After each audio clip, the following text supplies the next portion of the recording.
Hello guys, welcome back to my channel. मेरा नाम याशिका है। एज़ यू नो, मैं दूसरी आईडी पे भी व्लॉग बना चुकी हूँ।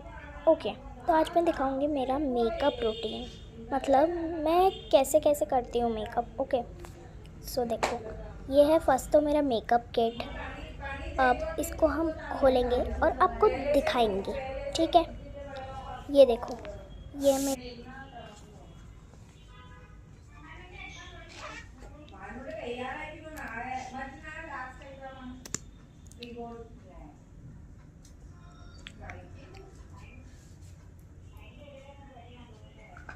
പനി അയ്യോ എക്സാം തുടങ്ങി അവൾക്ക് പനി തുടങ്ങി പിന്നെ പനി ഇത്ര ഉണ്ടായി വല്യമ്മ അവൾക്ക് നല്ല പനി ഉണ്ടായിരുന്നു ഞാൻ എക്സാം കൊടുത്തിട്ട് അവൾക്ക് ക്ലാസ്സിൽ പോയിട്ട് കുട്ടിയിലേക്ക് ഡോക്ടർ പറഞ്ഞിട്ടുണ്ട്